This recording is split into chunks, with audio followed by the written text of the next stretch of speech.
தாவேகா தலைவர் விஜய் அவர்களே, கரூரனுடைய சம்பவம் நடைபெற்று அதனுடைய ஈரமே காயலை.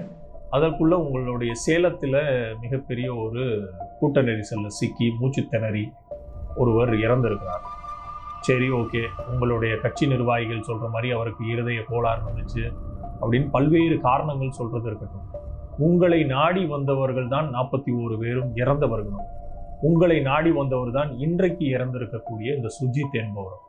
அப்போ உங்களை நாடி வந்தவர்கள், உங்களை தேடி உங்களது பிரச்சாரத்திற்காக வந்தவர்களுக்கு ஒரு இரங்கல் அறிக்கையை கூட வெளியிட முடியாத லெவலுக்கா உங்களுடைய அறம் இருக்குது, உங்களுடைய அரசியல் ஞானம் இருக்குது அப்படிங்கிற ஒரு கேள்வி தொடர்ச்சியாக எழுப்பப்பட்டு கொண்டே இருக்கிறது.